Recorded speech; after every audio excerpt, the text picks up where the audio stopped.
Kellyanne Conway, counselor to the president now, joins me on the White House lawn. Kellyanne, thank you for being with me today. So I don't know what Harris. You could hear there of David Cicilline. And I heard it all, and frankly, I've heard it all. They're trying to do backflips and acrobatics to pretend that somehow this was about election protection, that they needed Bob Mueller there to amplify the report, and you correctly called him out. They can't make up their mind. They want to work on every investigation, every fantastical, phony, will never be indictment, every impeachment measure, and not fixing the asylum laws, not working on infrastructure, drug pricing, health care. We have so much to do in this country. And I think for a sitting member of Congress and someone on the Judiciary Committee to not just admit what everybody knows happened yesterday, which is this was seen by most Americans as a political exercise, not a legal exercise. I saw Director Mueller as somebody who resents being used and abused by people like that congressman who can't just move on with the business of America. They can't get over the 2016 election. They haven't a clue how to beat him in 2020. That's pretty obvious.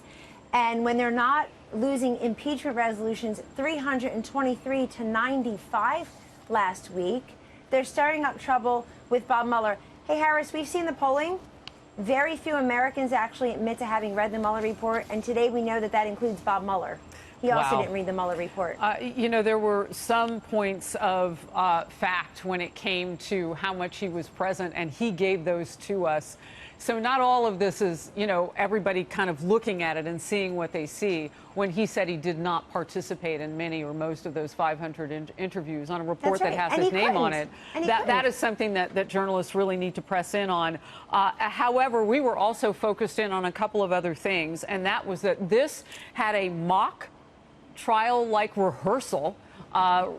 Representative Eric Swalwell wouldn't give me many details on that, but it happened. Yesterday did not seem like there'd been much rehearsal. I mean, Jerry Nadler's cross-examination of him off the top, maybe a little bit, but then from there to see him not be able to answer basic questions. What are Republicans, not Republicans necessarily, but what do people who are watching this, do you think, are looking and thinking about the Mueller report now and the credibility of it? Very little, because it's very clear to many people that those investigators whom the president has correctly called out as some who have a partisan bent from the beginning, one of them, one of the top investigators, was at Hillary Clinton's not so victorious victory party on election night while we were celebrating Mr. Trump's victory.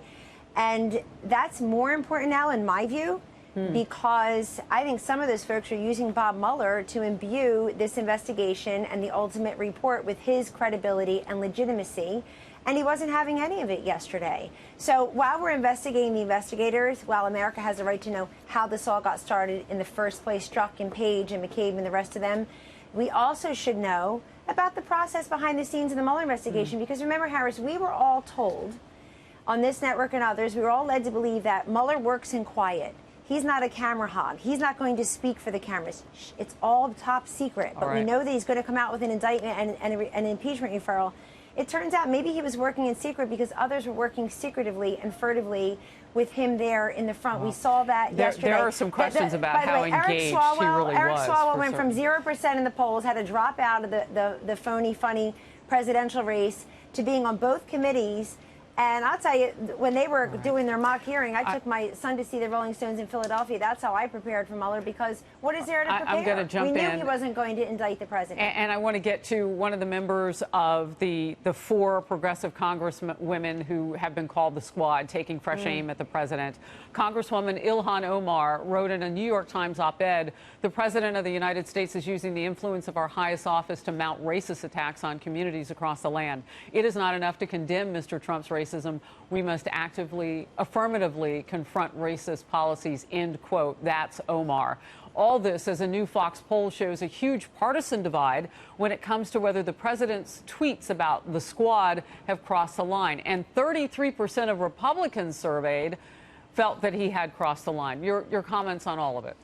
Well, I think it's very disappointing that the New York Times today, their headline about Mueller makes it sound like it was a good day for the Mueller investigators and the Democrats who want to do everything up on Capitol Hill except the business of the people and harass and embarrass this president and the people closest to him. I'm also very disappointed the New York Times would run an op-ed by such an outwardly anti-Semitic member of Congress. Just last week, she pulled another stunt with her anti-BDS to boycott and divest and sanction to not help Israel, frankly, to punish Israel. And that failed 398 to 17. CNN called it divisive. That's called decisive. Must have been a spell check error. That was right after their impeachment folly failed 323 to 95. They're giving a person a platform with never fact checking her. Just 10 days ago, Harris, in that quad squad silly press conference where none of the Democratic leadership would stand with them, by the way, Ilhan Omar lied many times. Nobody's out there fact-checking her. Where are the fact-checkers when she says people are drinking toilet water? False. Where are the fact-checkers when Ilhan Omar is saying, quote, because of President Trump's health care policies, millions of Americans are dying? Nobody fact-checks her. I want to jump in on one fact and pop that poll back up, because if more than a third, or about a third, 33% of Republicans are also saying that the president went over the line, what do you say about that? And what does it look like going forward, more importantly? The president's point is that Americans, and certainly people who swear an oath to office to the Constitution, should love this country and should stop attacking this country and the Customs and Border Protection and ICE.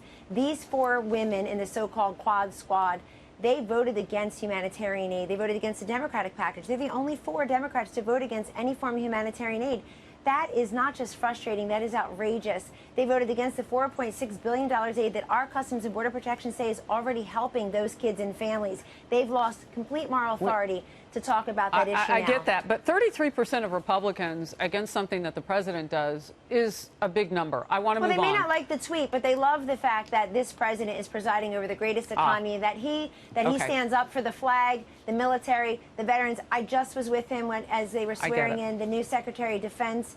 A beautiful full honor ceremony. People are very happy. The people, men and women in uniform, very happy this president is their commander-in-chief. Okay, as a former military brat, on the record, it was beautiful, and we carried it. Okay, let me move on. The House Oversight Committee postponed a vote on whether to hold you in contempt for not complying with a subpoena to testify last week over alleged Hatch Act violations. Where do those negotiations stand at this point? Well, Chairman Cummings put that message out, so I will let it speak for itself. He says he's negotiating with the White House to see how you move forward. Well, that's a very positive step in my view. All right. Kellyanne Conway, thank you very much. Thank you, I appreciate Harris. your time. Thank you.